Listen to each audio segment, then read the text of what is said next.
नमस्कार दोस्तों, happy study zone में आपका स्वागत है। और आज हम देखने वाले हैं मैथ के 20 क्वेश्चन ना जैसे से सीजल के लिए काफ़ी ज़बरदस्त और शानदार सेशन रहने वाला है। तो चलिए आज का सेशन स्टार्ट करते हैं क्वेश्चन नंबर फर्स्ट के साथ में। तो पहला क्वेश्चन है कि वह बड़ी से बड़ी संख्या कौन सी है जिसे 115, 149, 183 को विभाजित करने पर 3, 5 और 7 बचेगा। देखिए ऐसे क्वेश्चन को सॉल्व करने के लिए क्या करते हैं कि सबसे पहले जो यहाँ पर जो नंबर दिया गया है उसको क्या करिए कि यहाँ जो नंबर दिया गया है आपस में कटा लीजिए, ठीक है। क्योंकि बचेगा तो हम जो माइनस करने के बाद बचेगा उसमें से फिर क्या करेंगे, बड़ी से बड़ी संख्या पूछा हुआ है तो ए सेफ हम फाइंड आउट कर लेंगे, ठीक है। अब खुद भी कोशिश करेगा इसका आंसर देने का। तो देखिए 115 में आप क्या करेंगे, 3 को घटाएंगे 112 बचेगा, ठीक है। फिर 149 में आप 5 को घटाएंगे कितना बचेगा, 144 बचेगा, क्लियर। उसके बाद फिर देखिए 183 में आप जब 7 को घटा रहे होंगे तो 176 बचेगा, 176 बचेगा। और देखिए एचसीएफ निकालने के लिए आप बहुत सिंपल मेथड का यूज़ कर सकते हैं। क्या कर सकते हैं, ये जो दो नंबर है इसको आप आपस में सब्ट्रैक्ट कर लीजिए, माइनस कर लीजिए। तो 176 माइनस 144 कितना आ जा रहा है, तो आप देखेंगे कि 32 आ रहा है। अब इसमें आसानी क्या हो जाता है, आसानी ये हो जाता है कि आपके पास 32 दिया हुआ है, इसी का फैक्टर कर लीजिए 2, 16, 16 को फिर फैक्टर करेंगे 2, 8, यानी कि इसी के मल्टीपल में होगा। तो देखिए 32 का जो हम टुकड़ा करेंगे यानी कि 2 मल्टीपल में हो सकता है, 16 के मल्टीपल में हो सकता है या 8 के मल्टीपल में हो सकता है। तो सबसे पहले देखिए कि 16 के मल्टीपल में या 8 के मल्टीपल में सिर्फ एक ही ऑप्शन आपको दिख रहा है, ऑप्शन नंबर बी। आप ऐसे निकाल भी सकते हैं, वैसे कोई प्रॉब्लम नहीं है। इसका आंसर क्या हो जाएगा, ऑप्शन नंबर बी हो जाएगा। टाइम बचाने के लिए हम ऐसे कर सकते हैं। तो ऑप्शन नंबर बी इस प्रश्न का बिल्कुल सही उत्तर हो जाएगा। क्लियर है, निश्चित रूप से आपको समझ आया होगा। चलिए अगले क्वेश्चन की तरफ बढ़ते हैं। अब देखिए यहाँ पर सबसे छोटी भिन्न कौन सी है ये आपको बताना है। तो देखिए ऐसे क्वेश्चन को सॉल्व करने के लिए क्या करते हैं, एक सिंपल मेथड का यूज़ करते हैं। देखिए समझिएगा, देखिए 20 को आप 3 से मल्टीप्लाई कीजिए और यहाँ लिख दीजिए, यानी कि 20 को 3 से मल्टीप्लाई करते हैं तो 60 आ जाता है, क्लियर। उसके बाद फिर आप 5 को 75 से करते हैं, मतलब 5 को 15 से करते हैं तो 75 आ जाता है, क्लियर। इसका मतलब ये पता चल गया कि जिसके सामने 75 आ रहा है, जिसके सामने 75 आ रहा है वो बड़ी संख्या है, ये छोटी संख्या नहीं है। इतना क्लियर हो गया। अब देखिए इसका मतलब ये तो पता चल गया ना कि ये वाला जो संख्या है वो बड़ी संख्या है, ये नहीं हो सकता है। इसका कंपैरिजन हटा देते हैं। अब देखिए इसमें करते हैं तो 64 को जब आप 3 से मल्टीप्लाई करेंगे तो आपके सामने कितना आ जाएगा बताइए। 64 को आप 3 से मल्टीप्लाई कर रहे होंगे तो कितना, 4 × 12 और 18, 19 इतना ज़रा है। और यहाँ पर अगर आप मल्टीप्लाई करते हैं तो आपको कितना मिल रहा है बताइए, तो 120 मिल रहा है, 120 मिल रहा है, क्लियर है। अब देखिए यहाँ पर क्या हुआ कि इसका मतलब जो ये वाला आया हुआ है, ये वाला संख्या, ये तो बड़ा संख्या है तो ये भी नहीं हो सकता है, ठीक है। क्योंकि जिसके सामने छोटा आया है वो छोटी संख्या है ना, तो ये भी नहीं होगा, तो इसको भी हटा देते हैं, क्लियर। अब हमारे सामने यही दो संख्या बचा हुआ है, यही दो संख्या बचा हुआ है। अब देखिए इस दो संख्या को क्या करते हैं, अब करिए तो 1000 को 8 से करेंगे कितना हो जाएगा, 8000 हो जाएगा। और जब इसको और इसको मल्टीप्लाई करेंगे तो कितना हो जाएगा, 64 × 25, तो 25 चौके 100, 16 चौके 64, यानी कि यहाँ 1600 आ रहा है, ठीक है।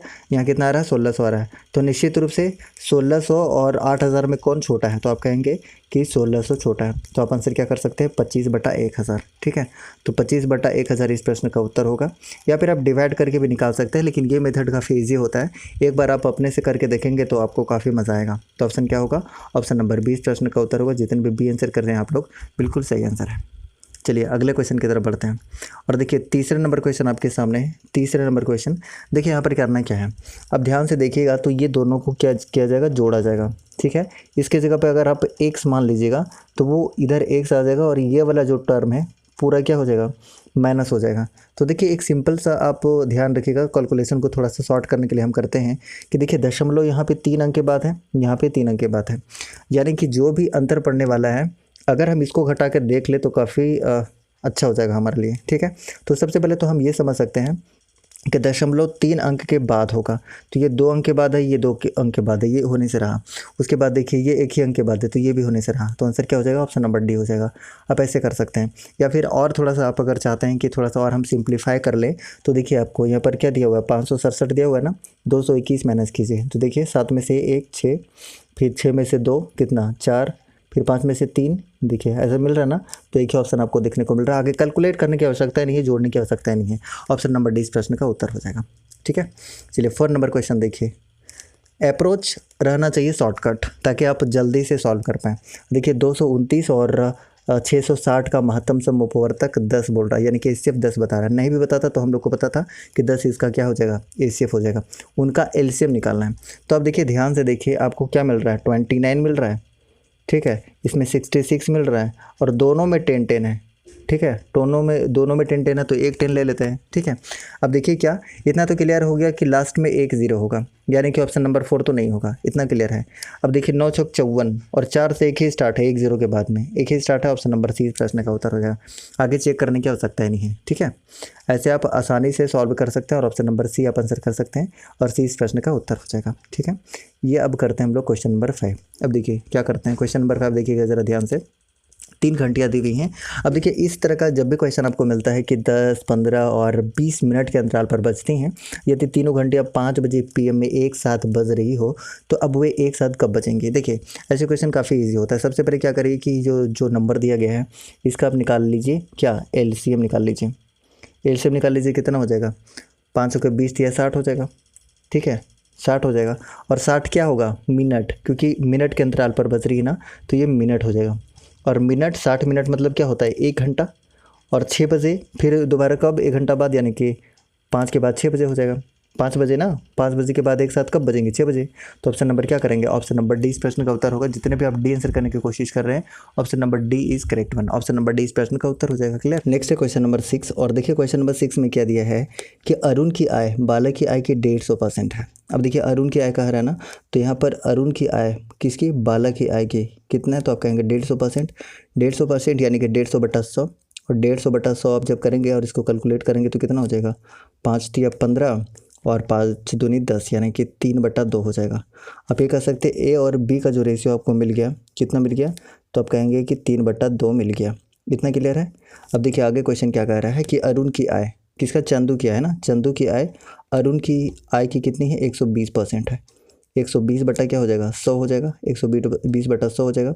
अब इसको कैलकुलेट करेंगे तो कितना हो जाएगा, 0 से 0 कैंसिल, और 2 से काटेंगे 6 और 2 से काटेंगे 5, यानी कि आप कह सकते हैं कि C/A जो आपको मिल गया वो कितना मिल गया, 6/5 मिल गया ना। अब ध्यान दीजिएगा यहाँ पर कि आपका यहाँ पर जो हमने रेशियो निकाला है, ए का वैल्यू यहाँ पर 3 है, ए का वैल्यू यहाँ पर 5 है, दोनों बराबर होना चाहिए ना, तभी तो रेशियो निकाल सकते हैं। तो देखिए करेंगे क्या, आप ऐसा करिए कि दोनों को 15 बना सकते हैं, हम बिल्कुल बना सकते हैं। तो ऐसा करते हैं कि 3/3 से यहाँ मल्टीप्लाई करते हैं, और यहाँ कितना से मल्टीप्लाई कर लेते हैं, यहाँ से कर लेते हैं 5/5 से, ठीक है। तो ए का वैल्यू आपके सामने कितना निकल के आ गया, तो आप कहेंगे कि 5 तिया 15 निकल के आ गया, 15 निकल के आ गया। क्लियर। बी का वैल्यू 10 निकल के आ गया, और सी का वैल्यू देखिए 6 तिया 18 निकल के आ गया, ठीक है। 8 5 13, 13 3 30 और 43, यानी कि टोटल जो निकल के आ गया, टोटल कितना निकल के आ गया, 43। बस इसी का काम था। टोटल हमारे पास कितना निकल के आ गया, 43। और यही जो 43 है ये किसके बराबर है, तो आप कहेंगे कि 86 के बराबर है, 86,000 के बराबर है। तो एक का वैल्यू कितना हो जाएगा, 2000 हो जाएगा, 2000 हो जाएगा ना। अब किसका पूछा था, ये पूछा है चंदू का, और चंदू का कितना था, 18 था ना चंदू का। तो चंदू का 18 और 18 दूनी कितना हो जाएगा, 36। तो इस प्रश्न का उत्तर क्या करेंगे, ऑप्शन नंबर ए इस प्रश्न का उत्तर हो जाएगा। जितने भी ए आंसर कर रहे हैं सही है, राइट। नेक्स्ट क्वेश्चन देखते हैं, क्वेश्चन नंबर 7। देखिएगा क्वेश्चन नंबर 7 क्या दिया हुआ है, आपके पास दिया हुआ है कि श्याम के अंक दिव्या के अंक से कितना 25% अधिक है, दिव्या के अंक श्याम के अंक से कितना प्रतिशत कम है। देखिए 2 तरीका है। पहले तो पहला तरीका आप देख लीजिए जो कि आसान तरीका है। 25% का परसेंटेज वैल्यू कितना होता है, तो आप कहेंगे कि 1/4 होता है, ठीक है। इतना क्लियर है, 1/4 इसका परसेंटेज वैल्यू हो जाएगा। क्लियर है। अब देखिए पहले 4 था और कितना अधिक है, तो 1 अधिक हो जाएगा, तो यहाँ कितना हो जाएगा, 4 से 5 हो जाएगा। अब 4 से 5 हो गया, ठीक है, 4 से 5 हो गया, यानी कि कितना कम है, दिव्या से कितना कम है। अगर ये श्याम का है और ये दिव्या का है, तो दिव्या से कितना कम है, तो 1 कम है, ठीक है। किससे, दिव्या से, तो दिव्या 5 हो जाएगा इंटू 100, 20% इसका आंसर हो जाएगा। एक तो ये तरीका है, और एक तरीका है कि जो यहाँ पर आर का वैल्यू दिया हुआ है 100 + R इंटू 100, इसे भी कर सकते हैं, यानी कि 125 इंटू 100 कैलकुलेट करिए, 20% आपको मिलने वाला है, ठीक है। 20% इस प्रश्न का उत्तर होगा। नेक्स्ट क्वेश्चन है क्वेश्चन नंबर 8। अब देखिए इसमें क्या दिया हुआ है, कि आपके पास वस्तु का 8% और 12% के लाभ के आधार पर नकद का अंतर कितना हुआ है, 3 रुपया दिया हुआ है। दोनों को विक्रय मूल्य का अनुपात क्या होगा। देखिए ये लाभ दिया हुआ है ना, लाभ दिया हुआ है तो सिंपल से अंतर पे ध्यान मत दीजिए आप ऐसा करिए कि लाभ दिया हुआ है मतलब 108 है और इधर ये लाभ दिया हुआ है मतलब 112 है। कैलकुलेट कर लीजिए, ऑप्शन नंबर ए आपको देखने को मिल जाएगा। सो ऑप्शन नंबर ए इस प्रश्न का उत्तर हो जाएगा। ठीक है, अब देखिए अगला क्वेश्चन आपके सामने है कि एक व्यापारी उसके सामान पर क्रय मूल्य से कितना 25% अधिक अंकित करता है, 8% छूट देता है, उसका लाभ प्रतिशत क्या होगा। अब देखिए बड़े आसानी से करते हैं, ऐसा करते हैं कि 25% अधिक है तो ऐसा कोई वैल्यू मान लेते हैं सीपी हम मान लेते हैं 400। ठीक है, और जो एमपी इसका है यानी कि मार्क प्राइस है, अंकित मूल्य है, वो कितना अधिक अंकित करते हैं 25%। अब देखिए 400 को 25% आप आसानी से निकाल सकते हैं 100, यानी कि वो अंकित कितना कर देता है, 500 रुपये अंकित कर देता है। ठीक है, और देखिए 8% का छूट देता है किस पर, अंकित मूल्य पर। अब देखिए 8% तो इसका 8% कितना, 1% पहले निकालिए तो 5 हो जाएगा, तो 8 × 5 = 40, 40 क्या हो जाएगा, इसका 8% हो जाएगा, यानी कि 40 रुपये का छूट देता है। तो कितना बच गया यहाँ पर, यानी कि वो कितना में बेच देता है, 40 रुपये का छूट दे रहा है तो आप कहेंगे 460 रुपये में बेच दे रहा है। तो यहाँ पर बेनिफिट कितना का हो रहा है, देखिए एसपी कितना है आपके पास, 460 रुपये खरीदा कितना में, 400 में, यानी कि टोटल इसके पास बेनिफिट कितना हुआ, लाभ कितना हुआ, तो 60 हुआ। कितना पर, सीपी पे कैलकुलेट करते हैं ना लाभ प्रतिशत, तो बस 400 आप यहाँ पर ये कर लीजिए, मल्टीप्लाई 100 कर लीजिए। ठीक है, इसको सॉल्व करिए तो कितना हो जाएगा, 2 जीरो से 2 जीरो कैंसिल हो जाएगा और 15 चौके 60, 15%। ठीक है, आंसर क्या होगा, ऑप्शन नंबर बी जितने भी कर रहे हैं सही है। अगला क्वेश्चन, अब देखिए क्वेश्चन नंबर 10 को देखते हैं, ये भी इजी क्वेश्चन है। देखिए पी का कार्य करने में क्यू से दुगना सक्षम है, पी और क्यू। ठीक है, अगर ये एक है तो ये दुगना सक्षम है, ये ऐसा क्वेश्चन बोल रहा है। दोनों एक साथ मिलकर एक काम को 22 दिनों में कर सकते हैं, दोनों मिलके, यानी कि 2 1 3, टोटल जो वर्क डन हो गया वो कितना हो गया 66। तो क्यू अकेले कितना दिन में करेगा, तो क्यू का कैपेसिटी कितना है, तो आप कहेंगे 1 है, तो 1 से आप डिवाइड कर लीजिए, 66 दिन में कर देगा। ठीक है, ऑप्शन सी इसका सही आंसर हो जाएगा। ठीक है, option number C is correct one, जितने भी सी कर रहे हैं सही है, ऑप्शन सी हो जाएगा। ठीक है, चलिए अगले क्वेश्चन की तरफ बढ़ते हैं, इसका आंसर करें। 800 आदमी किसी काम को 30 दिन में पूरा कर सकते हैं। और देखिए आप खुद भी कोशिश करिएगा एक बार इसको सॉल्व करने के लिए। ठीक है, पॉज करिए और एक बार खुद सॉल्व करने की कोशिश करिए, अगर नहीं बनता है तो आप वीडियो को देख सकते हैं। और सेशन अच्छा लग रहा है ना तो एक बार लाइक कर लीजिएगा सभी कोई, और नए लोग सब्सक्राइब कर लीजिएगा। ठीक है, एक लाइक सभी लोग कर दीजिएगा जितने भी लोग देख रहे हैं। तो देखिए यहाँ पर जो टोटल हम बात करते हैं तो कितना है, 800 आदमी है और 30 दिन में पूरा करते हैं किसी काम को। ठीक है, 12 दिन काम करने के बाद कितना, 80 आदमी काम छोड़ देते हैं। देखिए इस तरह के जब भी क्वेश्चन आपको मिलता है तो आप क्या करिए कि पहले टोटल फाइंड आउट करिए कितना हो जाएगा। तो आप कहेंगे कि टोटल जो हमारे पास है वो कितना, 8 × 24,000 हो जाएगा, 24,000। ठीक है, ये टोटल काम हो गया। 12 दिन काम करते हैं कितना लोग, तो आप कहेंगे कि 800 लोग, तो 96 हो जाएगा, 12 8 96, 9600।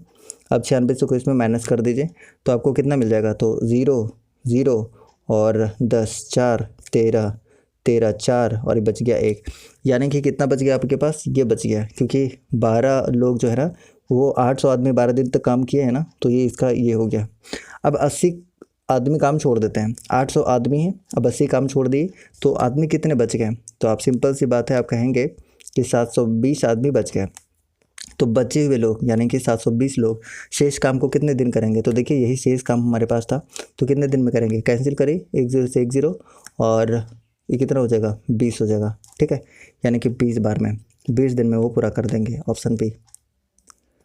चलिए ऑप्शन बी इस प्रश्न का उत्तर होगा। नेक्स्ट क्वेश्चन है 12 नंबर क्वेश्चन कि 6,000 रुपये के 2 भागों में इस प्रकार विभाजित करें ताकि पहले भाग पर 3 वर्षों के लिए कितना प्रतिशत, 10% की दर पर प्राप्त धन साधारण ब्याज, और दूसरे भाग पर कितना, 4 वर्षों के लिए 9% की दर पर प्राप्त साधारण ब्याज के बराबर हो। देखिए ऐसे क्वेश्चन बहुत इजी होता है।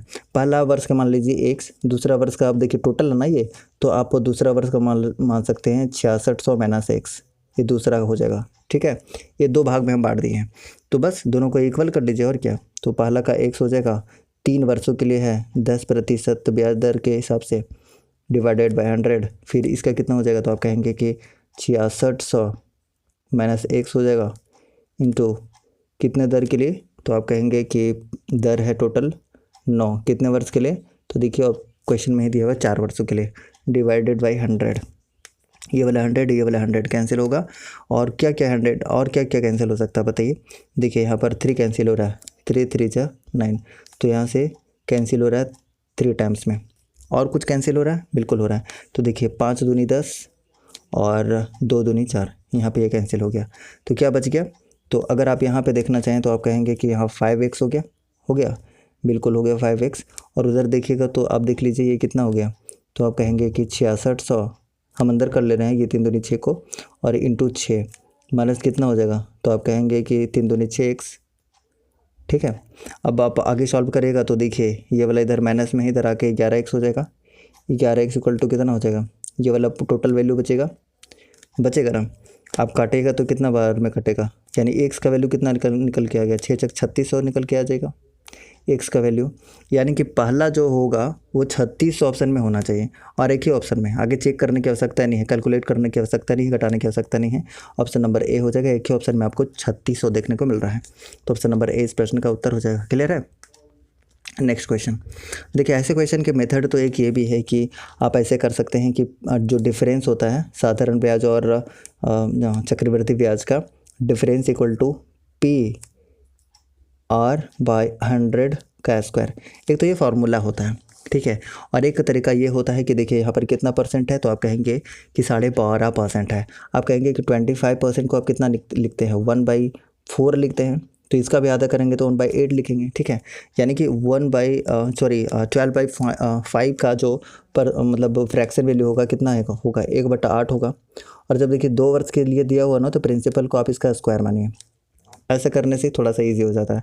तो देखिए क्या करेंगे आप, करिए, तो आप 64 मान लीजिए, क्या प्रिंसिपल 64 मान लीजिए। ठीक है, हम मान लिए हैं, ये है नहीं एक्चुअली में। ठीक है, अब देखिए अगर हम पहला साल के लिए 1/8 और दूसरा साल के लिए भी 1/8 करेंगे, तो 8 इसका पहला साल के लिए क्या हो गया, साधारण ब्याज हो गया, ये साधारण ब्याज हो गया। ठीक है, और देखिए अगर हम दूसरे साल के लिए करेंगे तो इस पर भी लगेगा ना 1/8, तो यहाँ पर ये 1 हो गया।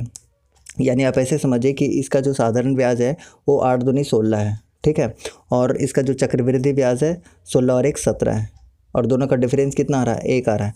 और यही डिफरेंस का वैल्यू, 1 का वैल्यू कितना दिया हुआ है, तो आप कहेंगे यही 1 का वैल्यू दिया हुआ है 45। और आपसे पूछा क्या है, आपसे पूछा है प्रिंसिपल। 45 नहीं है, 64 है। 1 का वैल्यू जब 45 है तो बस दोनों को मल्टीप्लाई कर लीजिए, तो कितना हो जाएगा, 45 को 64 से मल्टीप्लाई कीजिए। 45 को जब आप 64 से मल्टीप्लाई कर रहे होंगे तो कितना हो जाएगा, तो देखिए इसको 9 और 5 में तोड़ सकते हैं ना, 9 और 5 में, तो कितना हो जाएगा, ये हो जाएगा 16 चौके 64, 16 चौके 64। तो आप ऐसे कह सकते हैं कि 5 चौके 20। ठीक है, 5 चौके 20, तो ये 20 हो जाएगा, और 16 9 144। अब देखिए कितना हो जाएगा, 288, और 1 0 लास्ट में, ऑप्शन नंबर ए हो जाएगा। ठीक है, एक तो ये तरीका है, और एक तरीका हमने तो बताया है कि 45 इक्वल टू पी लिख लीजिए, फिर 12.5 कर लीजिए, डिवाइडेड बाई 100 कर लीजिए, और स्क्वायर कर लीजिए, जो पी का वैल्यू आएगा ये यही आने वाला है, ऑप्शन नंबर ए। तो जो आपको आसान लगता है वैसे करिए। चलिए 14 नंबर क्वेश्चन देखिए। अब पहिया वाला ऐसा क्वेश्चन लगभग रहता है, हर एग्जाम में रहता है, यहाँ भी देखने को मिल सकता है। तो एक पहिए की त्रिज्या आपको दिया हुआ है, और 1 मिनट में कितना चक्कर लगाता है, तो 450 चक्कर लगाता है। इसका स्पीड किलोमीटर पर आवर में निकालना है, याद रखना, किलोमीटर पर आवर में निकालना है, इस बात को ध्यान में रखना होगा आपको। ठीक है, अब देखिए इसमें हम करेंगे क्या, बड़े आसानी से करेंगे। तो देखिए मान के चलिए आपके पास एक पहिया दिया हुआ है। ठीक है, इसका त्रिज्या दिया हुआ है। अब देखिए अगर त्रिज्या दिया हुआ है तो आप क्या करेंगे, सबसे पहले इस परिधि का पूरा डिस्टेंस पता करेंगे कि एक्चुअली में ये डिस्टेंस कितना कवर कर रहा है, यानी कि सरकमफेरेंस परिधि आपको निकालना पड़ेगा। और परिधि क्या होता है, तो आप कहेंगे 2πr होता है, यानी कि 2 22/7, और r का वैल्यू कितना है 0.35, यानी कि 35/100 कह सकते हैं आप, कह सकते हैं ना, बिल्कुल कह सकते हैं। कैलकुलेट करिए, तो ये 5 से कटेगा, और ये 20, ये 10, ये 2 कैंसिल। ठीक है, तो 2.2, यानी कि एक परिधि का जो वैल्यू आपके सामने आ गया 2.2 निकल के आ गया। लेकिन टोटल चक्कर कितना लगाता है, जो टोटल चक्कर लगाता है वही इसका टोटल डिस्टेंस हो जाएगा। तो टोटल डिस्टेंस की बात करते हैं तो आपके सामने निकल के आ गया कितना, ये रहा टोटल डिस्टेंस, कितना हो गया 450 इंटू कितना 2.2, ये टोटल डिस्टेंस हो गया 450 चक्कर में। ठीक है। टाइम कितना दिया हुआ है 1 मिनट, और 1 मिनट में कितना सेकंड, तो आप कहेंगे कि 60 सेकंड। इसको दशमलव हटाइए और यहाँ 10 लगाइए। अब जो आंसर आएगा वो मीटर पर सेकंड में आएगा, लेकिन यहाँ पूछा है किलोमीटर पर आवर में। तो इसको करने के लिए हम क्या करते हैं, 18/5 से गुणा कर देते हैं ताकि ये किलोमीटर पर आवर में चेंज हो जाए। बस कैलकुलेट कर लीजिए, विल गेट आंसर। तो देखिए यहाँ करते हैं तो क्या होगा, 1 0 से 1 0 कैंसिल हो जाएगा, 15 × 45, 15 × 60। अब ये 4 जो है 2, यहाँ पर 11 हो जाएगा, यहाँ पर 9 हो जाएगा, ठीक है। 9 × 27, 9 × 27, तो 27 27 कितना हो जाएगा, 297/5, ठीक है। कितना हो जाएगा, जो 297/5 हो जाएगा। ऐसे करिए, 2 2 से मल्टीप्लाई कर लीजिए, इतना क्लियर है ना। तो करिए, तो 7 दूनी 14, 9 5, एक संख्या बाद 0, यानी कि 59.40 एक ही ऑप्शन में दिख रहा है, ऑप्शन नंबर 1 आंसर हो जाएगा, ठीक है। क्लियर है। हम सेट लगा रहे, थोड़ा फास्ट ज़रूर चलना चाहेंगे। आप ख़ुद भी एक बार पॉज करके और इसका आंसर करने की कोशिश कर सकते हैं। 120 मीटर लंबी रेलगाड़ी है, 10 सेकंड में कितना 100 लंबे प्लेटफॉर्म को पार करती है। इसकी चाल क्या होगी किलोमीटर पर आवर में, ये ध्यान देना है आपको। देखिए क्या करेंगे, सिंपल सी बात है, सिंपल सी बात आप समझिए कि जो टोटल डिस्टेंस हो जाएगा, ये वाला जो रेलगाड़ी की है और प्लेटफॉर्म का, दोनों ऐड हो जाएगा, तो कितना हो जाएगा, 220 हो जाएगा। समय कितना हुआ, 10 सेकंड दिया हुआ है, तो 10 से मल्टीप्लाई कर लेंगे। लेकिन ये जो आंसर आ रहा है मीटर पर सेकंड में आ रहा है, और किलोमीटर पर आवर में कन्वर्ट करने के लिए अभी 18/5 से मल्टीप्लाई किए थे ना, याद है आपको, बिल्कुल याद होगा। तो ये 0 से ये 0 कैंसिल हो जाएगा। अब इसको जब आप मल्टीप्लाई कर रहे होंगे तो क्या हो जाएगा, आप 2/2 से मल्टीप्लाई कर लीजिए, ये 10 हो रहा है, यानी कि ये दशमलव में ही होगा, और एक ही ऑप्शन है दशमलव में, ऑप्शन नंबर 1 आंसर, ठीक है। तो आप ऐसे आंसर कर सकते हैं। अगर क्विक आंसर करना चाहते हैं तो ऐसे करने का एक आसान तरीका है। चलिए अगले क्वेश्चन की तरफ बढ़ते हैं। अब देखिए, घनाभ की भुजाएँ दी हुई हैं। घनाभ की भुजाएँ आपको पता है ना कि इसका अपृष्ठीय क्षेत्रफल क्या होता है, आपको पता है, आपको पता होना चाहिए। 2 × LB + BH + HL, ये पता होना चाहिए, तभी आप बना पाएंगे। तो चलिए इसी वैल्यू को पुट करते जाते हैं। तो क्या हो जाएगा, 2 × LB मतलब कि ये वाला, और दोनों के साथ x मल्टीप्लाई होगा ना, x × 2x कितना हो जाएगा, 2x² हो जाएगा। तो आप कहेंगे कि 2x² प्लस 3 दूनी 6x² प्लस 3 को 1 से मल्टीप्लाई करेंगे तो 3x² इक्वल टू कितना दिया हुआ है, तो देखिए यहाँ पर 88 दिया हुआ है, तो 88 हो जाएगा इक्वल टू, ठीक है। अब देखिए यहाँ 2 से तो 2 कैंसिल हो जाएगा, यानी कि 44 हो जाएगा। और इधर आप करिए, कितना हो जाएगा, 6 2 8 3 11 x² हो जाएगा इक्वल टू कितना है, 44 है। आप 11 से करिएगा तो 4 हो जाएगा।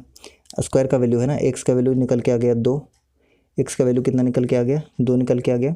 और ये भुजाएँ दी हुई हैं, और आयतन पूछा हुआ है। आयतन क्या होता है, LBH, यानी कि तीनों को मल्टीप्लाई करेंगे, x 2x 3x कर लीजिए, कितना हो जाएगा, 3 दूनी 6 x³ यानी कि 2 का क्यूब 8 6 48 आंसर ऑप्शन ए हो जाएगा, ठीक है। 48 यानी कि ऑप्शन नंबर ए इस प्रश्न का उत्तर होगा। समझ आ रहा है, बताइएगा ज़रा। चले सभी को आंसर कर दीजिएगा। अब नेक्स्ट करते हैं 17 नंबर क्वेश्चन। अगर आपको समझ आ रहा है तो एक एक लाइक करते जाइएगा, सभी को एक एक लाइक करिए, ठीक है। और ये सेशन कैसा लग रहा है, क्या कंटिन्यू करना चाहिए, डेली एक एक सेट लेके आया जाए, इस तरह का अप्रोच अभी तक आपको कैसा लग रहा है। देखिए, त्रिज्या r वाले एक गोले और त्रिज्या r और ऊंचाई 2r वाले एक बेलन के आयतन का अनुपात क्या होगा, तो काफ़ी ईजी है। तो देखिए, गोले का जो आयतन होता है क्या होता है, आप कहेंगे 4/3 πr3, r तो r ही है इसका, तो क्यूब हो जाएगा इक्वल टू बेलन क्या क्या होता है, πr² h होता है, तो πr², तो r² ये रहेगा। एच दिया हुआ है 2r, ठीक है। अब देखिए यहाँ पे r³ है, तो ये वाला कैंसिल, ये दोनों कैंसिल हो जाएगा, ठीक है। ये 2 से 2 कैंसिल हो जाएगा, पाई से पाई कैंसिल हो जाएगा, ये तो 2 इधर रह जाएगा, ये वाला 3 इधर चल जाएगा, यानी कि 2:3 इस प्रश्न का उत्तर हो जाएगा।